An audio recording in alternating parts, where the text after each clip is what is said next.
बिस्मिल्लाहिर्रहमानिर्रहीम अस्सलाम वालेकुम। दुबई हुकूमत जो है वो नया कोई रूल्स निकालने लगी है, क्योंकि आज उन्होंने कहा है कि बहुत ज़्यादा हादसे होना शुरू हो गए हैं दुबई के अंदर, यूएई के अंदर, क्योंकि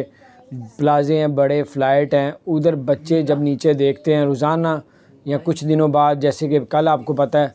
कि यूएई में अजमान में भी बच्चा 8वीं मंजिल से नीचे देख रहा था तो नीचे गिर गया तो उसकी डेथ होगी। तो इसी तरह अब यूएई के अंदर कुछ ऐसे अब आगे रूल्स बनाने की तैयारी कर रहे हैं कि जो बच्चे जो ऊपर फ्लाइटों से नीचे गिर रहे हैं, जिन पे बहुत ज़्यादा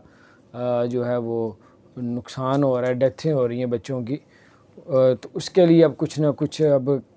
जो अपडेट्स आएगी वो आपके साथ शेयर करेंगे। और उसके अलावा जैसे कि आप कपड़े बाहर की तरफ टांग देते हैं, अगर आप लोग अब टांगेंगे तो उसमें भी उन्होंने जुर्माने का ऐलान रखा होगा। तो अपना ख्याल रखें। चैनल को सब्सक्राइब नहीं किया, सब्सक्राइब कर दें, बेल आइकन प्रेस कर दें ताकि नहीं